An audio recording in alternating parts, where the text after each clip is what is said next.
You think you're beautiful? I think I'm good looking. So do you think that there are people that are not beautiful around you? No. I don't believe you.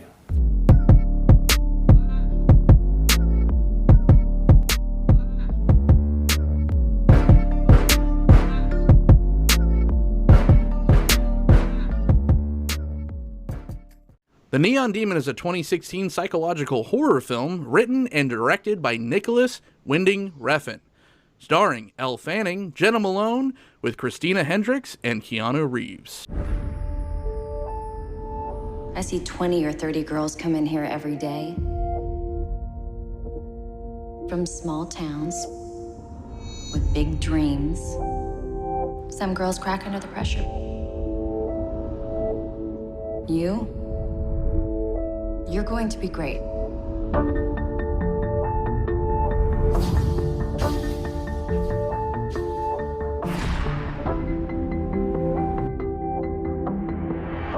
What's it feel like? You walk into a room, it's like in the middle of winter. You're the sun.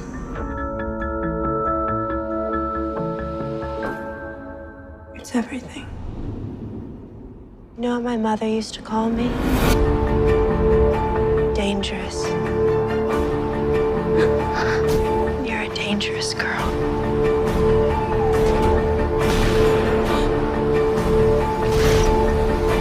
She was right. I am dangerous.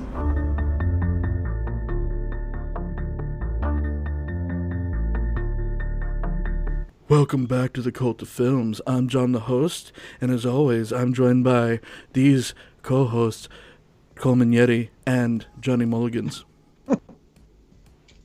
That's terrible. Are we having a Buffalo Bill night tonight? Is that what's happening here? I'm not going to look directly at the camera for the rest of the review.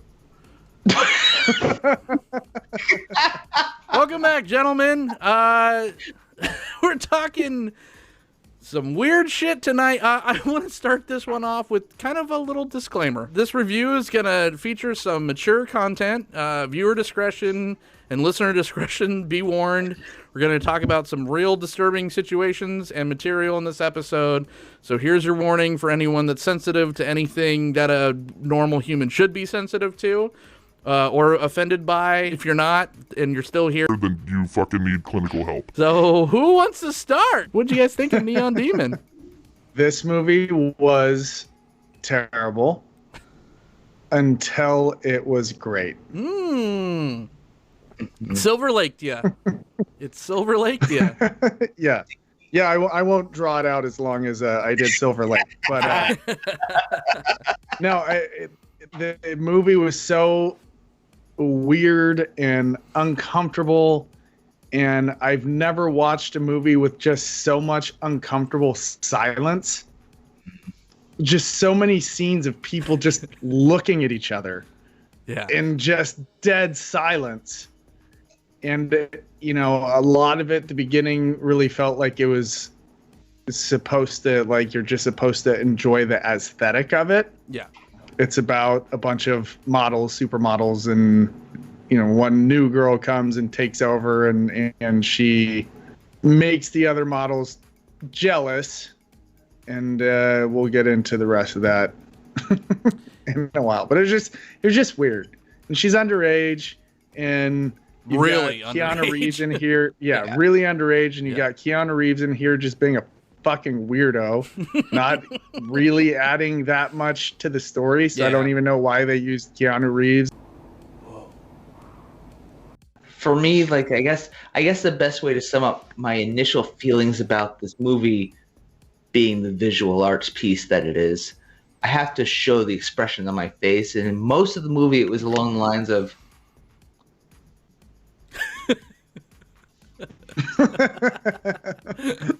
it was that was me through the length of the movie. Sure.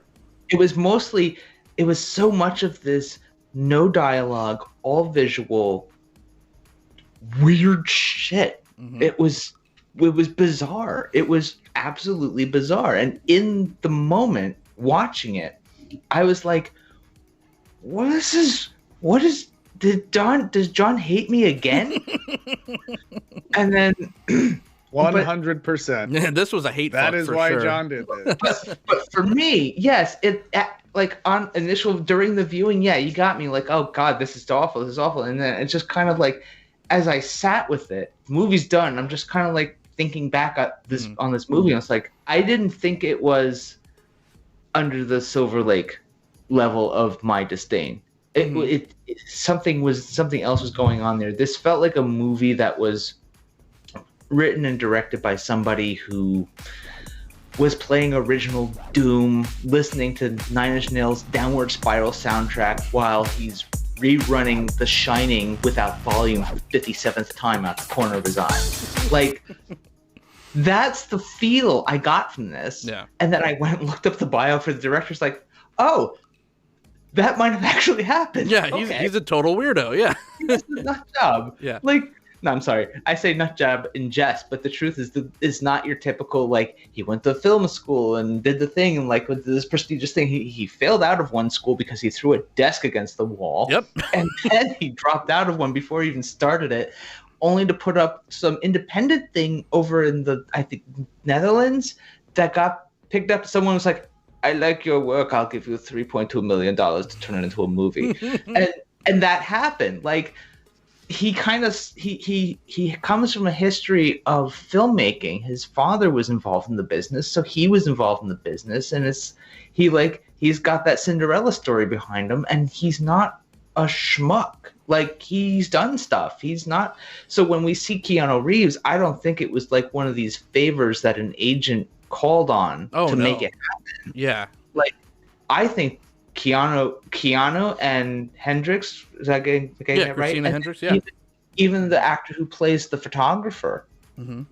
These are not schmuck actors. They can pick and choose their work. And when you see them in this movie playing such minor roles, it's like, okay, well, they must be taking this seriously. They must like what's going on here. So maybe this isn't complete trash. So what's going on? What's your feeling on it? And that's where I ended up liking this movie, because I don't think it was just a movie. I think it was like a visual arts piece and made to be an indictment of the fashion model industry in the way it presents itself. That's what I came around to after I'd finished the movie and really kind of like thought about it.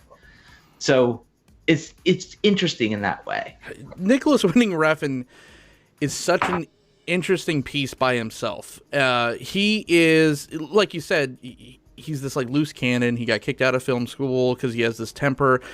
He's always been super confident in everything he does. And whether that's a character or not that he plays, I don't think he's smart enough to play it as well as he does. Because if you see any interview with Nicholas Winding Refn, he's always just like, yes, I'm just super confident. And of course I knew. And this is a guy, like, he made Pusher, and it was critically well received, had enough following, like a cult following to it, that they gave him some money to go make an American film, which bombed like so bad. So he and his wife were like completely bankrupt. They were like almost living on the street. And then he had to make like Pusher 2 to even not only like, because he's like, okay, I suck at film. I can't do this. You know, he was 30 years old. He's like, I'm bankrupt. I tried. I failed. I'm a has-been, whatever. So he had to make other films just to pay off his debts. And they just so happened that he just got better every time. But this film, like, just honing in on Neon Demon, the Amazon original, they just gave him money, and they gave him unlimited creative control. And they didn't give him a ton of money to make it, but they gave him enough to just be like, here, we're going to take the safety wheels off. Just go make a Nicholas Winding Refn film with no one to tell you no. And it's the most overindulgent commentary on indulgence ever. It's the cinematic equivalent to a grilled cheese sandwich making a grilled cheese sandwich with bacon. I mean, it's the most ridiculous thing, because yes, there is a commentary in there where it's just like, okay, you know, this is an indictment on Hollywood, and this is an indictment on these type of circles in Hollywood and all this stuff. But it's just like, it literally is a person eating the other person to get ahead. You know, it's just like there's no nuance in this film whatsoever. It's just all just like chocolate cake. It's brain fudge. It's a, you know, but it's fun. It's thick on the brain fudge. It's kind of like it's almost, there are segments in there's like sequences in this movie where you're not entirely sure what's real. Like, you know, there's some parts where, you know, where the Triforce of Power from Legend of Zelda makes his cameo. Yeah. And she's kissing herself in the mirrors. That, you know, the representation of that kind of narcissism and vanity kind of thing coming in. They're portraying it in imagery. The actual plot is done in such a kindergarten way. It lands with such a thud, but the visual storytelling is immaculate. And that's him in a nutshell. He should never do interviews because he's a fucking idiot, like in front of a camera and in a microphone. You get him talking about anything other than Nicholas Winding Refn, and he's actually got some shit to say. Like, I've seen him, you know, interviews where he's kind of talking politics and stuff, and it's like, oh, you're not a complete dweeb. Like, you have something behind those eyes other than air, but if it's talking about anything that you created, you turn into this weird...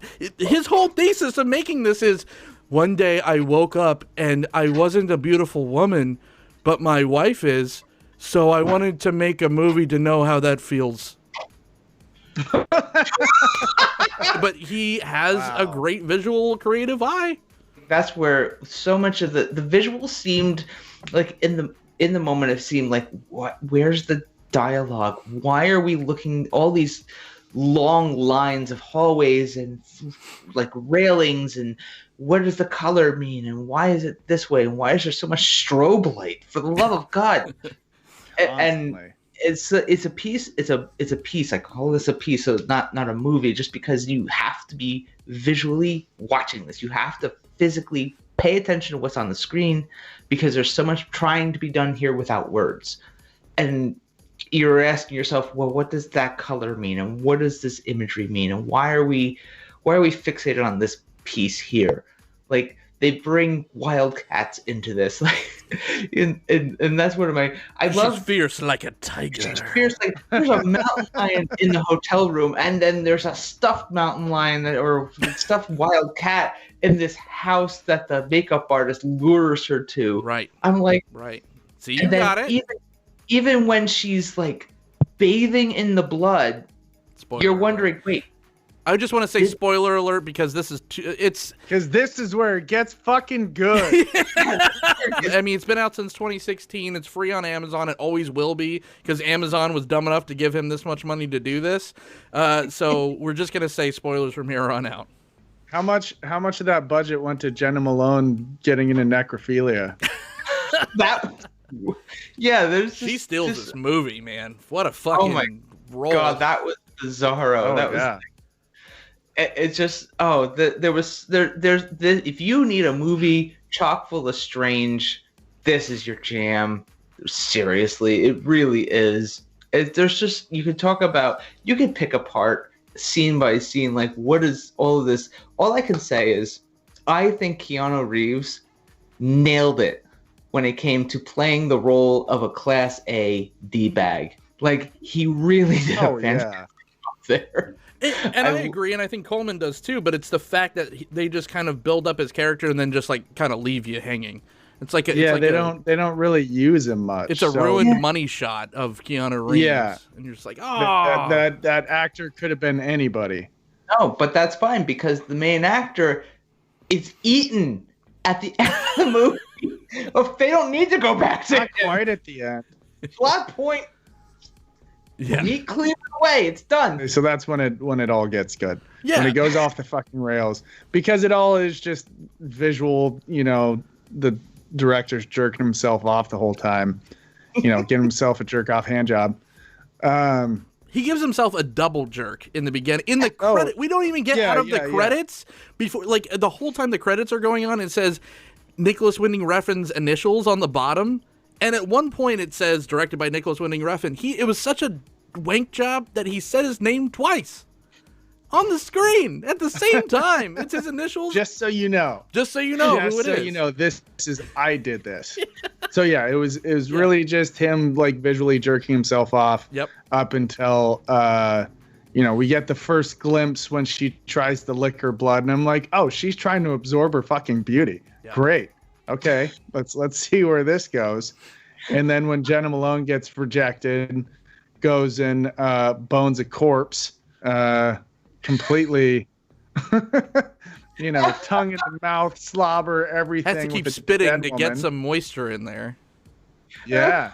It is so weird.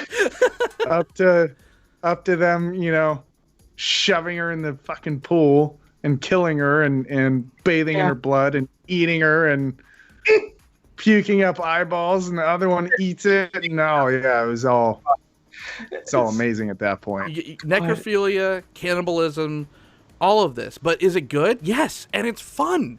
It's so much fun. Yeah. There's never a moment where you're bored, right? It's just like everything that you're looking at, you're either like laughing at it or you're just like, holy shit, I want to throw up, but I'm having fun. It's like a roller coaster, right?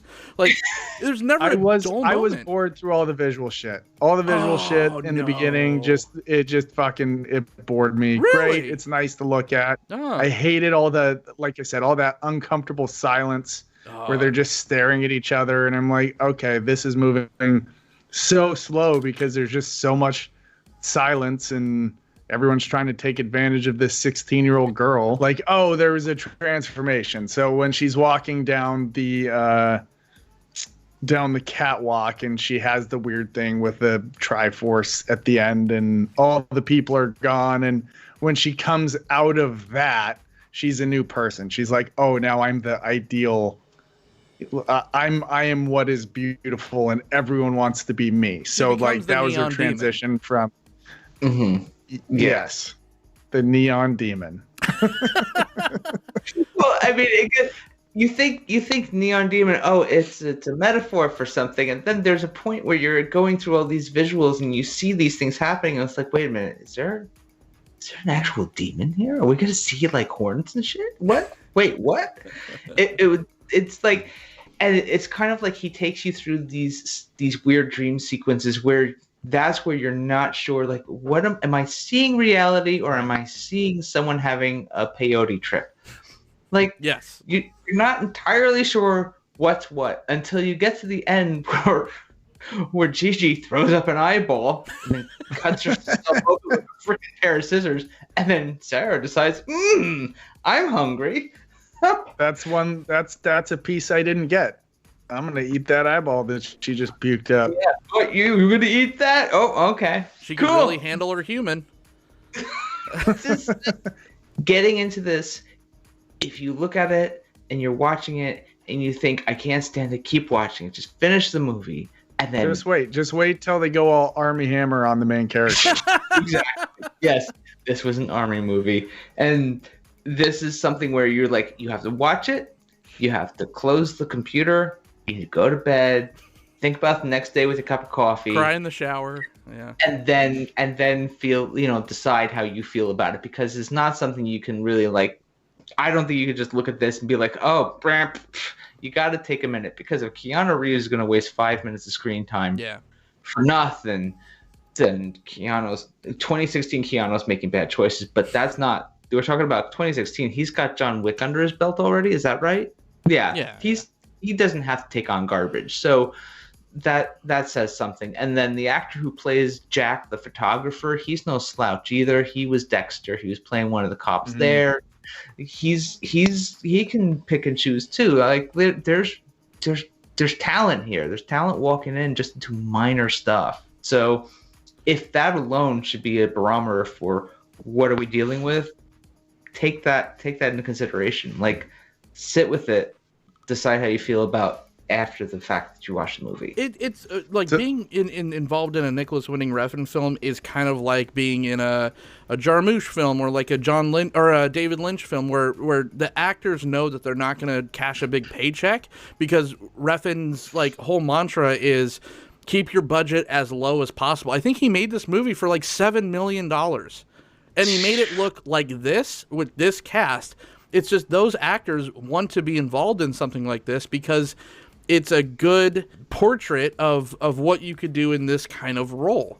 Like, Keanu, like you said, it's Keanu Reeves. Like, he doesn't need to do anything for the rest of his life, but he's just like, I get to be some kind of a, creep that owns a hotel. Yeah, totally. It's just like, of course he did it because it's a fucking weird pervert, Nicholas Winding Refn film. It opens you up for exposure to an entirely different subset of cinematic appreciators.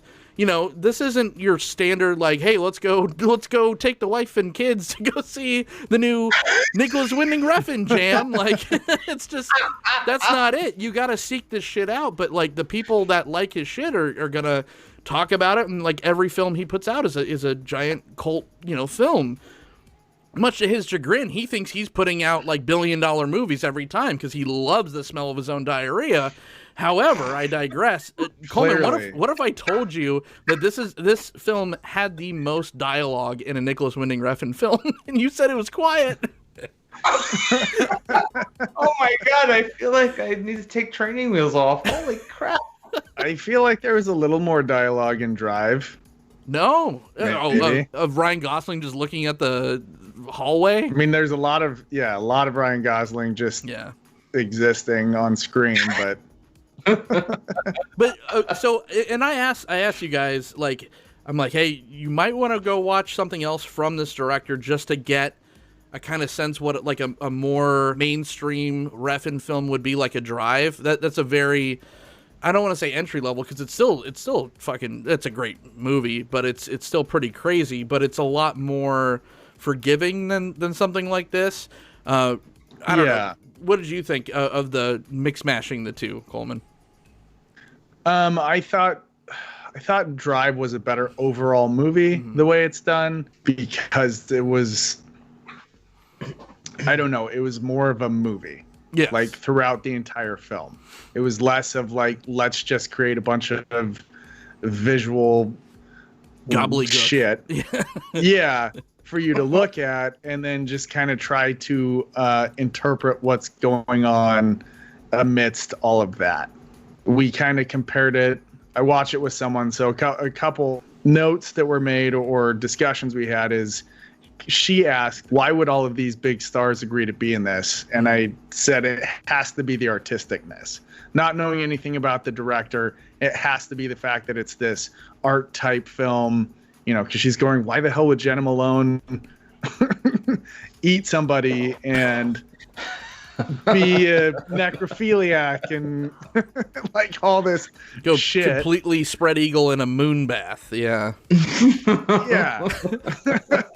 Exactly. I was like, it has to just be the artistic aspect of it. Like, that's the only thing that makes sense. There's probably lots of other directors who'd be interested in taking like an artsy angle on things, but there's a studio with a budget being like, nope, you're not doing that. And yeah, this is kind of like, it's kind of a gamble to go in on some of this stuff. Well, I think that's why he doesn't have problems like most of the other kind of cult filmmakers, even of today, have of getting his films funded. Because, like I said, he makes them for dirt cheap. The quality level is at an 11. Think about like the standpoint of how this movie is framed. It's blocked. It's lit. It's color graded. The set design is flawless. The wardrobe, the makeup is gorgeous, and the music is perfect. He hires his own family. Like I think his cousin did like half of the score to this for free. Like people just want to make these films with him, and that's how the studios are just like, well, super low risk and huge reward, and now we're gonna be known as like an art house thing, or we're gonna get all those cult followers to flock to our company because we put out Refn films or whatever. And not all, and I mean it's a lot of gobbledygook. It's this movie is profoundly stupid. This is one of the dumbest movies that you can watch.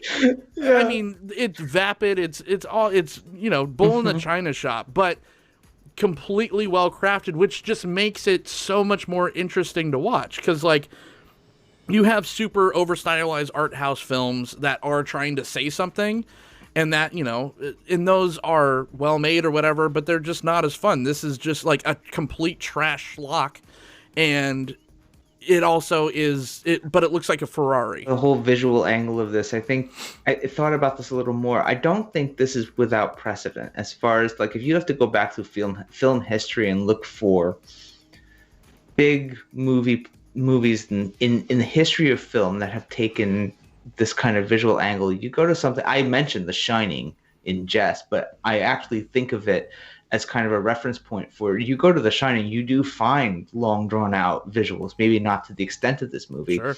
but there's a lot of symbolism in there. That visual, all the visuals they put into that movie, that's like a baseline for you. So Refn goes in and it's like, hey, they did it there. I'm going to do something I'm going to dial it up a little more here. But it's not unheard of to see something like that. So it's like, you go back through film history, you're going to find something like that. Mm-hmm. It's just a question of, like, was it big or little? And, like, I like the idea of comparing it to something. I think this is like Hollywood does The Shining in modern versions. Sure. And that's kind of like that's where I went to. Like, my own personal experiences with cinema is, I watched The Shining as a teenager at a Halloween all-nighter at my friend's house, and that was creepy as hell. But that's like that had that feel here. I was like, okay, this is what, I don't know, teenagers these days would watch. Well, and he even said this is made for teenagers. Oh God. Oh yeah. This is made for a teenage audience. But I totally agree with you, Johnny. I think that this, like The Shining, is a horror movie in the purest sense of the form. It just takes longer to reveal itself as so. And it has it's every bit as sickening and disgusting as any slasher or ghost, haunted house movie. Mm-hmm. It just tells the story in a different way. And once it reveals itself, the horror is just as horrifying as The Shining or any other, Friday the 13th or anything. It's just as effective.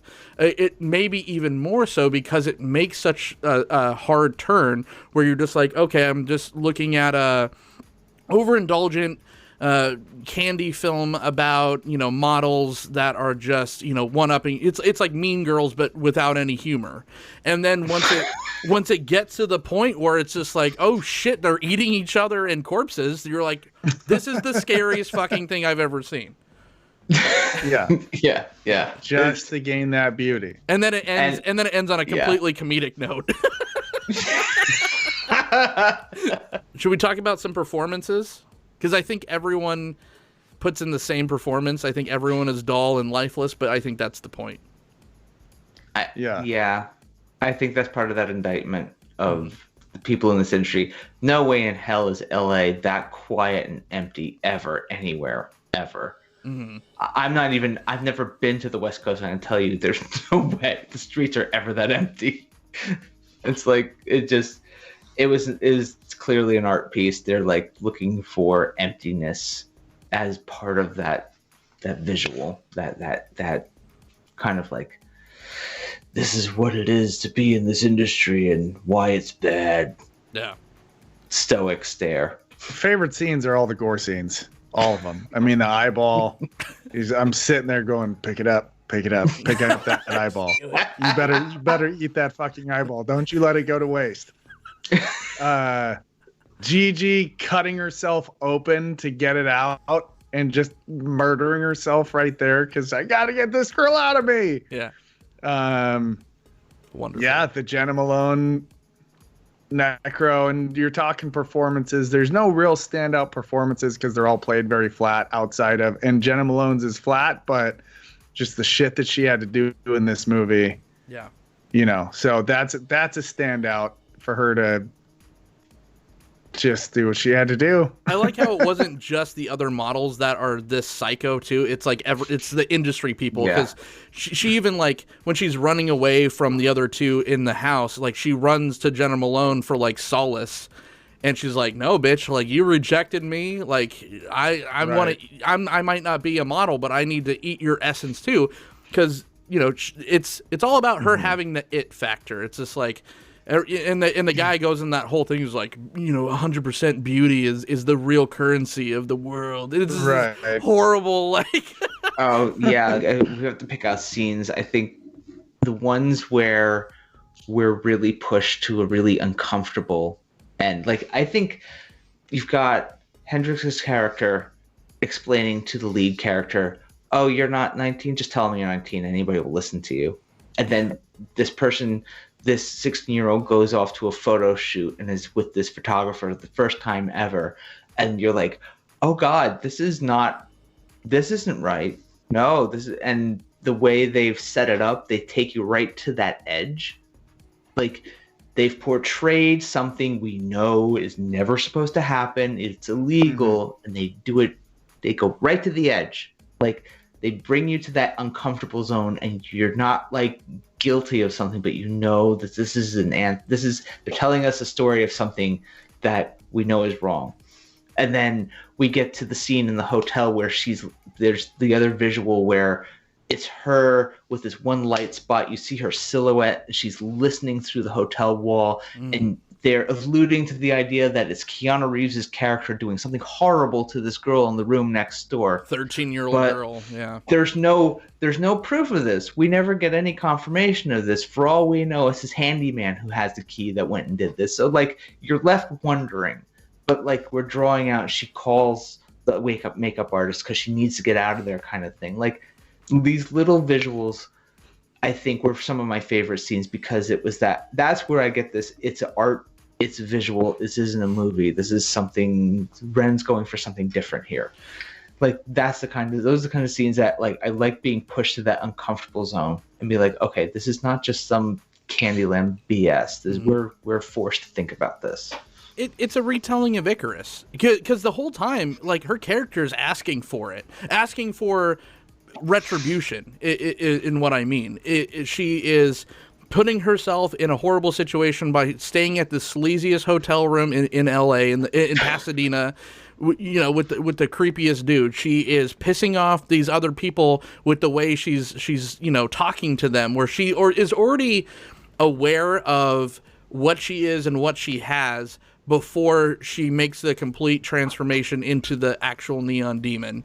Even up to the very end where she's just like, oh, what are we having, a party or something? Or she's like, I'm just so, no, I don't want to be them. They all want to be me. And like, so at the whole time, she's going to get this comeuppance. Little do you know, it's like vampire. How it's going to happen. Right. Yeah. So, yeah, I was wondering if it was a vampire movie at one point.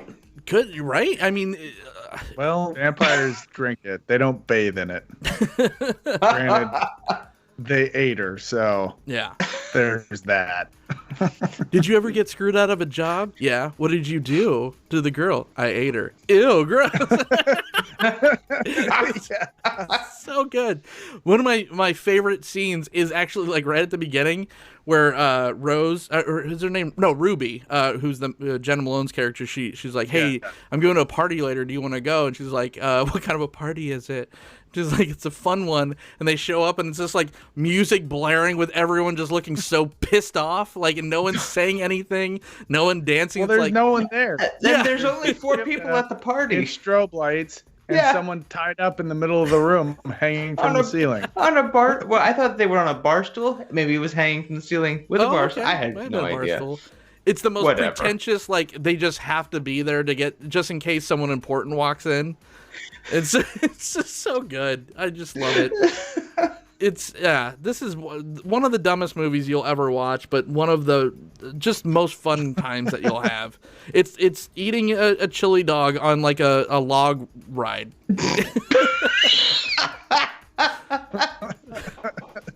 I don't know. Interesting analogy. I would say it's an interesting last 30 minutes. Okay. Yes. Mm-hmm. I would say it's a lot of just weird, pretentious bullshit. And I don't watch movies for the visual stuff. Like, I don't like Wes Anderson movies. I don't just want to, I want, we've talked about this many times before. I like story. I like story driven. I like plot. I like all of that. So just watching something because it looks pretty doesn't do anything for me. Mm-hmm. So although, yeah, there's a lot of great visuals in this movie, particularly all through the beginning, I'm waiting for stuff to happen and it's just not. Yeah. It's an ASMR film, right? It's very sensory, where it's not only just what you're seeing, but the music and the sound effects are very in tune to it's very tactile. It makes you feel like what you're experiencing. And that's what I do like about Refn. And he is a moron, but he does know what he's doing as far as filmmaking goes, even if he's trying to or accidentally falls into creativity. He just knows how to craft a scene and how to get audiences that like that kind of thing to get lost in it. And I mean, this is no exception. It's, I mean, does he start the movie on his initials monogrammed? Yep. Does he end the movie where it says "for live" with a heart emoji? Yep. Oh yeah. Is that his wife? Forgot about that. The last part, we're like, he dedicated this shit to somebody. Oh, it is. Yeah, Liv Corfixon is his wife. Yeah. But "for live" with a heart emoji. For live. I made this movie where the bitches eat each other. She inspired him to make it because she is beautiful, and he didn't know how to be beautiful, and now he does because he is the neon demon. That is the dumbest shit I've ever heard. The dumbest, but you had fun doing it. Poor Liv. I wonder what Liv's favorite part was. The eyeball scene. He's the self-proclaimed pornographer of Hollywood. So we should just turn this whole show and just into a Nicholas Winding Refn podcast show. Should be. It actually all goes up from here. Like, Bronson is a very well made film. Was that his? Yeah, Bronson's his. Drive is great. I've seen Boomerang.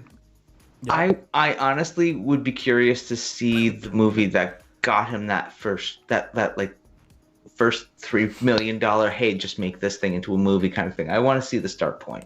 Like, when I read about that and read about his biography, that intrigued me. Yeah. And then I'll go and see some of the more modern, the current stuff, the things that really made the money. But I want to see some of that raw material, because I don't hate this movie. This is, in the moment it sucks, but once you're done with it and let it brew for a 48-hour period, you're like, oh, geez, okay, that sits with you. All right. It's like the dentist, right? You're like, fuck, this is terrible, but at least my tooth doesn't hurt anymore. No. Yeah, it's a curious case. I love, one of my favorite things is talking about Nicholas Winding Refn, because he's such a head scratcher of a filmmaker, and his films, at the very least, love him or hate him, viscerally hate him. If you're puking or ejaculating, you're having just an experience while talking about his films. And that can't be replicated as far as other filmmakers go. I mean, there's some like Lars von Trier and stuff like that are just, there to gross you out, or, or other gore porn like Eli Roth. But his films are more psychologically just fucking weirdo films, but they're layered in a way where you're just like, man, that was dumb, but man, I can't stop talking about it. Just like I can't figure out a good way to end this podcast. But that is our review of The Neon Demon. I want to first apologize to my co-hosts, Johnny Mulligans and Coleman Yeti, for making me watch this movie. I don't recommend this film to really anyone.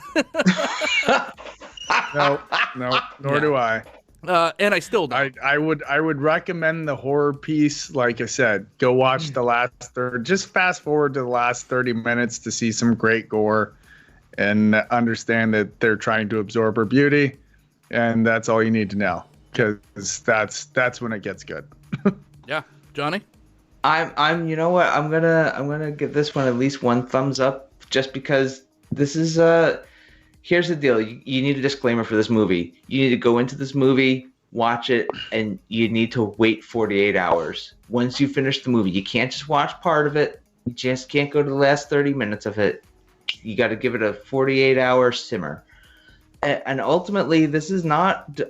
Don't think of it as a movie. This is a visual arts piece. If you like going to MoMA, if you like weird art stuff and those kinds of installations, this movie might be your jam.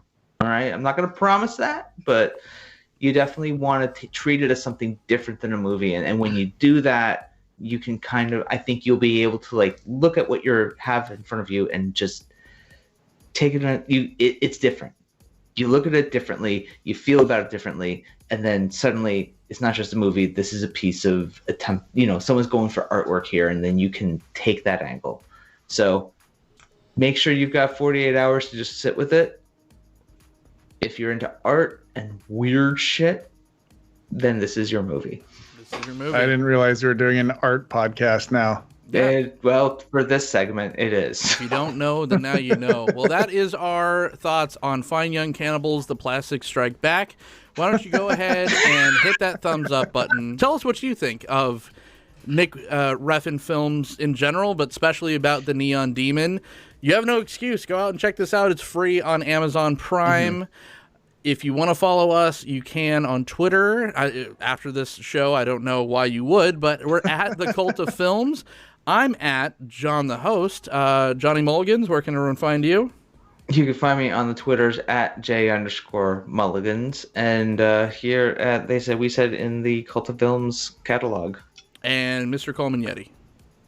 You can find me at Coleman Yeti on Instagram and Twitter, and on the channel Cascade Backcountry, occasionally on the YouTubes, and occasionally here having to talk about shitty movies with John.